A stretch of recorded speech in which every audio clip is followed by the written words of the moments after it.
Greetings all, Chieftain here with another episode of Chieftain Interviews a Random YouTuber. And I have found my favorite gunner. Don't take that too badly, I don't think I know any other gunners. If you don't know, this is Matsimus. Hey guys. Come all the way here from, where's it, Alberta? Western Canada, Alberta. Albertan boy. So this is not your first Aquino, but there have been many Aquinos before you came. Correct. So there was a long gap. You came last year, you must have liked it enough to come back. I did. It was a fantastic adventure last year. I was actually working a lot with the limber gunners last year, so this time I'm actually working with the armoured vehicles. So it's a little bit of a different mix for me, but it's fun because I've been talking to a lot of the mechanics actually. As you know, or maybe you don't know, my British Army history was a tank mechanic. So talking to civilian or ex-military mechanics is really cool because none of this stuff happens if we don't get them fixed. So it's nice to see the kind of technical and mechanical trade side coming into this too. So obviously we're going to start way back at the beginning, a very young Mr. Matsimus. Sure. In two different ways. So firstly, you woke up one morning and said, I got a brilliant idea, I'm going to join the army. That's right, yeah. How did that happen? Yeah, so I, in the British Army, before getting to the British Army, I guess, I was in the Army Cadet Force. So it's a great program, started like 12 years old. And I fell in love with museums, the Imperial War Museum, Bovington, which of course, Nick's been many times. I've been long ago when I was like 10, I fell in love with armoured vehicles and I said, time to do this seriously. I joined at 16 in the British Army. I went to Army Foundation College, Harrogate. Very good program, a year-long basic training, the longest basic training in the world, interestingly. And then from there I transitioned into the Royal Electrical Mechanical Engineers and did all my trade training, and then I went to Germany for 6 years, which was a lot of fun, a lot of partying, I won't lie there.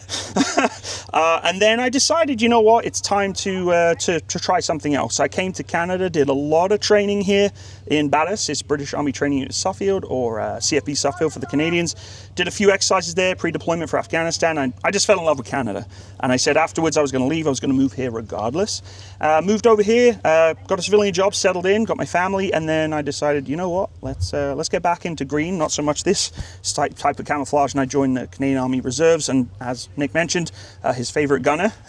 I'm in the artillery as a forward observer now, so yeah, that's kind of my military history, I guess. You seem to have lost your British accent. I have, and it's so many people, you know, when I'm at work, they're like, you're not even British anymore. It's gone very much so. So what, your kids as they're growing up, are speaking with any English influence at all? Or Zero. 100%. I was so thrilled when my kids said garage once instead of garage. Unfortunately, it didn't last. We went back to garage. Silly thing. Okay, so how did the YouTube thing get kicked off? Yeah, so YouTube was kind of a start from the gaming world. So I actually started playing a game called Steel Beasts. So it's a simulation software, great game, but it's very technical. So if you don't know much about armored vehicles, you don't know about tactics, you're going to struggle. It's not really a video game. It's not a starter game. It's a military grade simulator that you can play on your home PC. That's right, and it's a lot to learn, but that's why I think people got really engaged in my content, because they're like, oh, we've never seen this before, what is this thing? And it's not supposed to be visually appealing and stuff, but it was just really nice to try and get into a software that related to my service history, you know, using battle management systems, things like that. And from there I sort of showcased more video games, and then I just started talking a little bit about my history in the military, and it started looking into like vehicle reviews, and they're like, oh Matt, you know quite a bit about Challenger 2 and Warrior. I'm like, well, not really. I never call myself a subject matter expert. I make a lot of mistakes. I'm not like the primo vehicle reviewer, but I put input into my opinions on things, and I would say I'm allowed to put opinion into Warrior and Challenger because I've operated, worked with them, went to war with them, so people liked that. They really like feeling that vibe. And then from there, I've just expanded on more and more vehicle reviews, and I'm learning. Like, I learn a lot of mistakes that I make too. I do my research, and I'm on my own. It's just me, you know, just like you. Yeah, exactly. I'm just on my own. So, and I have a full-time job, a family, and my reserve career. So it's juggling a lot of things at the same time. But I thoroughly enjoy working on YouTube and creating content, and being here, like at the Aquino weekend. I get to experience things I'm never going to see anywhere else. Western Canada, we don't have much to showcase for the most part. We have the Calgary Museum, some other smaller museums, but I really enjoy being able to get to events like this and do something totally unique that I would not normally be doing. So how has your YouTube channel evolved, though? I mean, you've been doing this even longer than I have, I'm pretty sure. Yeah, I started in 2014, I think, 2015, gaming for maybe the first couple of years, and then from there, just really going into that vehicle review side of things. I'd like to do more live streaming, but it's a challenge. But yeah, that's really where I kind of peaked is that 2017 period, and then when I joined the Canadian Armed Forces, people started looking into, oh, you're in the Army too. Well, what do you do in the Canadian Army? There's that fine line of public affairs. You have to be very cautious about what you're posting, and that's another learning experience. I've learned a lot about public affairs in the Army, but it's good. It gives me a lot more experience to understand how I can showcase the Canadian Armed Forces and what I do in a positive manner. So you consider yourself an advocate for the CAF then? 100%. Oh, hang on. Oh, yeah. All right, well, unfortunately, I've just been told I got to go get recertified on the M2 caliber 50. We are going to take this up again a little bit later. You will see Matt and myself, if nothing else, not in this video, we're going to find ourselves in battle. Yes, we are. Side by side, brothers in arms. Awesome, Nick. I got to yell at you. Thank you, appreciate it. See you in a bit. Yeah, take care. Okay, so 100 and something rounds of caliber 50 later, we are back to continue. Believe it or not, this is actually attempt number 3 to do random interview with Matsimus, because the first one last year didn't work at all. That was my fault. It was an audio problem. We'll fix it and post this here to make sure we don't screw this up again. So we had left off, we were talking about how your channel has evolved over time. Yeah. And how would you differentiate your channel now compared to, there's now quite a few of us. When we got started, there was really only a couple of us in the tank sphere. Now there's quite a few of us. How would you differentiate your channel? Yeah, it's exploded a lot, to your point. There's a lot of content nowadays. I would say, transitioning away from my gaming more into those vehicle reviews, looking at equipment, looking at hardware that's more modernized. I'm not a World War II guy. I'd love to learn more about them, but I try and focus on things that really interest me. It's not that, obviously, World War II armor is not interesting, but it's nice to learn about what's coming, the next generation of equipment. I did a visit to BAE Systems, as you're probably aware, to a CV90. Bit of a fanboy, I won't lie.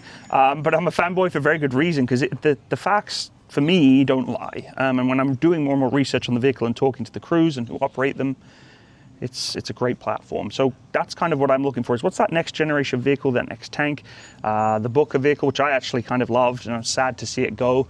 That's my study, that's kind of my transition and progression with my channel, and I thoroughly enjoy looking at the new equipment more than I do the old, so yeah. All right, so going away, so of course your other career is in the Canadian Forces. That's right. Would you recommend it? I would recommend it, yeah. It's an incredible opportunity. I mean, as a reservist, you have a lot of flexibility, right? You have a lot of choice to whether you're doing something on a weekend or you don't want to. You want to do a course in the summer or you don't. And I would always recommend it for those who are looking to do something new or a little extra income, education. There's lots of opportunity there, so for sure I would definitely advocate for it.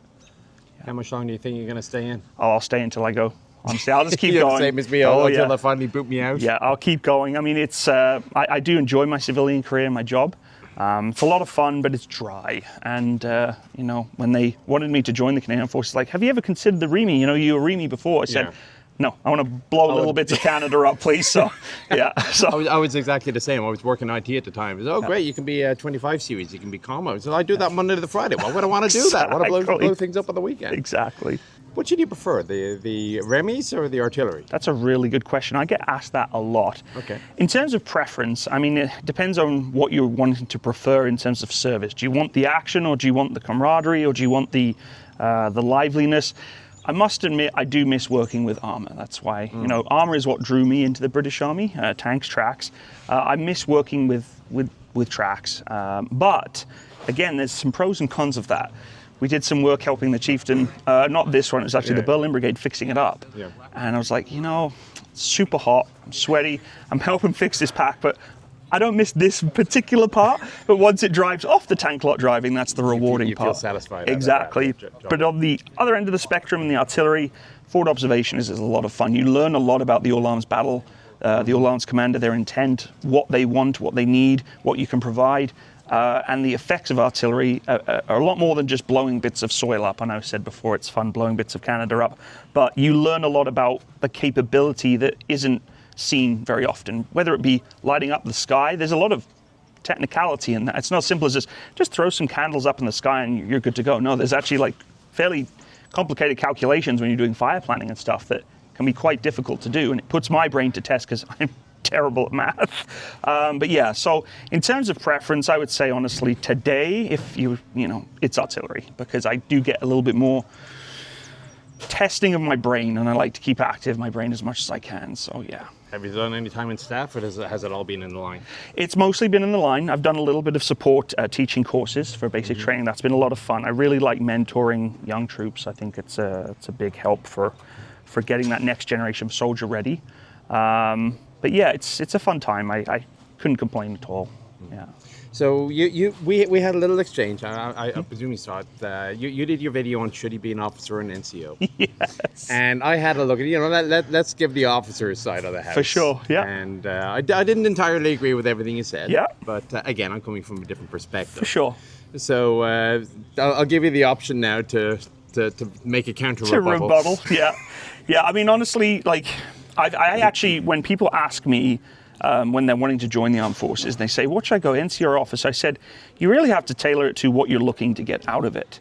If you're looking to be in the front, in the action, working on the guns, working on the tracks, working on the tanks, then great, you're more probably best suited to being in the NCO world. However, that doesn't stop officers being involved in that. I've seen some of the best officers in my careers on the track, bashing right beside me, and that's a good leader. Being an officer isn't just a position, it's a responsibility, right? If you have a good leader, that spreads. And that's why I tell people, I say, do what makes you happy first. A lot of people that want to become officers, I find, are doing it for, I want an education, I want to get ready for that next generation of career. That's fine, no judgment. But I said, do what makes you happy, because if you're doing it just for that, it can be a tough career, I've heard from a lot of officers that do it for the reasons that aren't making them happy. Yeah, I've run into officers who resign the commission and go back in as a sergeant. Yeah, exactly. Get away from the other stuff and go back into just sending rounds down range. Yeah. Between the two militaries, Canadian and British, what are the cultural differences? Because I mean, from the outside looking in, I'm assuming there's a lot of similarity because one obviously devolved from the other. But obviously that's not quite the case because of the British way of doing things and the Canadians have an entirely different cultures. What do you think? What's the same and what's different? Yeah, and that's a very common question too. I did a video on it actually. Oh, okay. Yeah, so a lot of people... No, that's all good. But a lot of people ask that question because, they hear my accent in the channel and then they see, the Canadian flag and like, what's going on here? Sense of humor is very similar, which I find is great. When you have a Commonwealth country that knows the same kind of basic premise of British culture, it's kind of fun, They understand Yes Minister or Blackadder. Exactly, or Monty Python tends to be a common agreement. What I find is also the ethos is obviously very similar due to the nature of the history between the British Army and the Canadian Army. That's really nice too. The mess culture is very similar.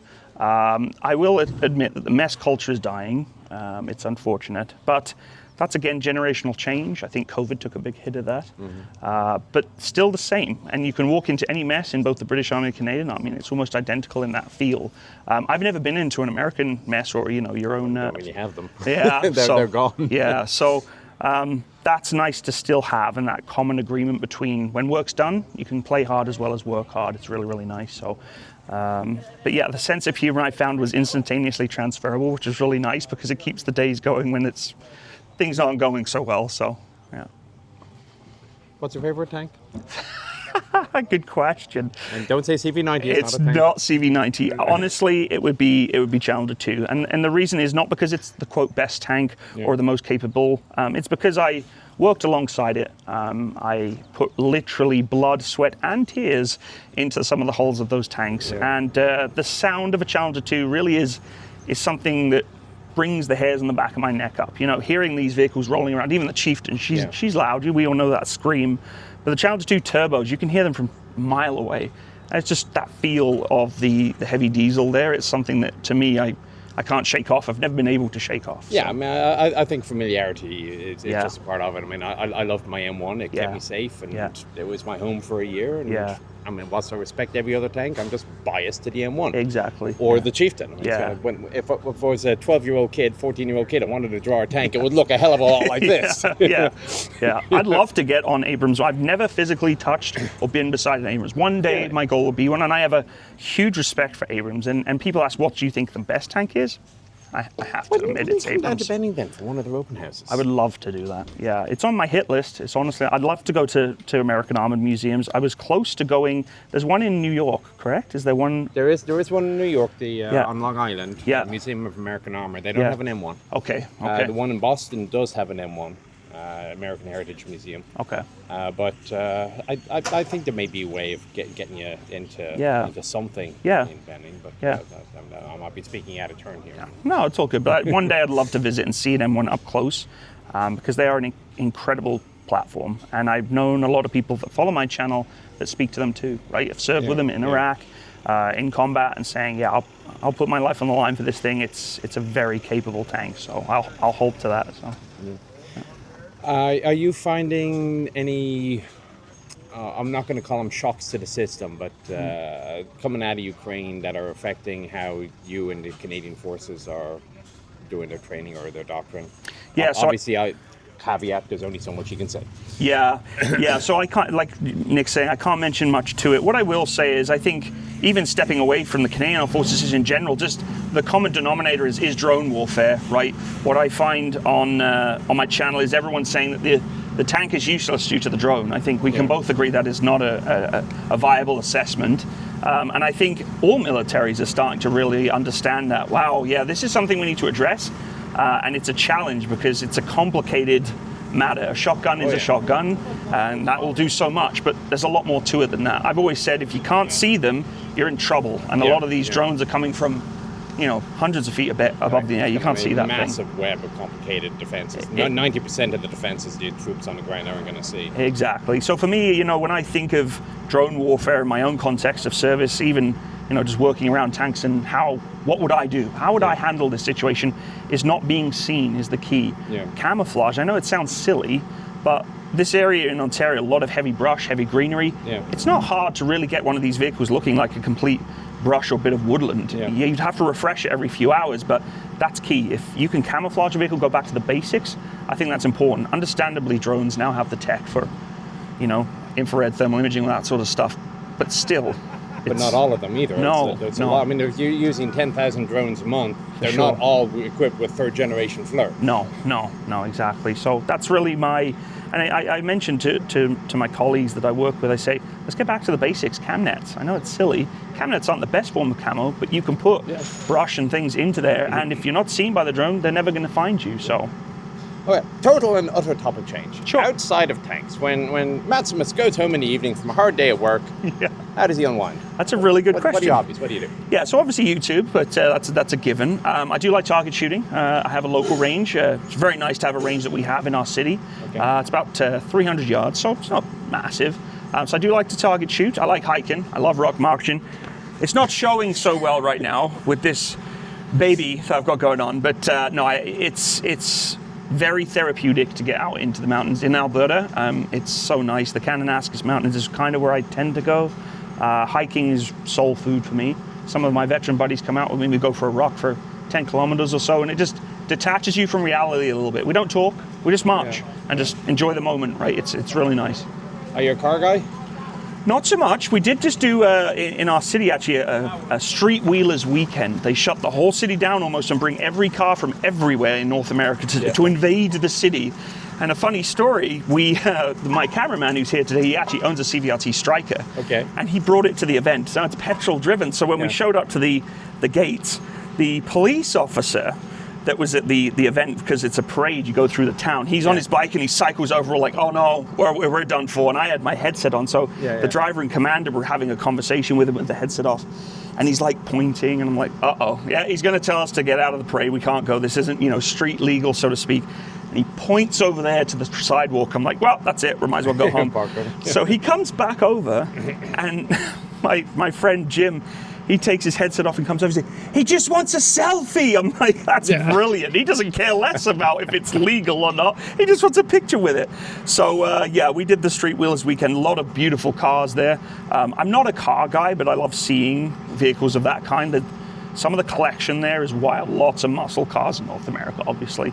But we got so many questions as to, what is that? Why is it here? But it's petrol driven, and they were like, "Is this diesel?" Because diesel's unallowed. Yeah, so it's like, the original Jaguar. That's right. Exactly. You just say, "This is a Jaguar." Exactly. So it was a lot of fun. The public was screaming down the whole street. It was like thousands of people just cheering for us. We had the British Union Jack and the Canadian flag, and it was just really good day. So.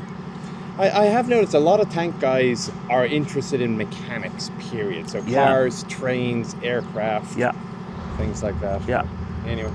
right, so we'll wrap it up. I think we've gone longer. What would you like to put out to my audience that may not know quite as much about you as you might like? Yeah, thanks for the opportunity for sharing. So, yeah, as Nick said, been YouTubing for a little while, video games in the past, but also vehicle reviews now.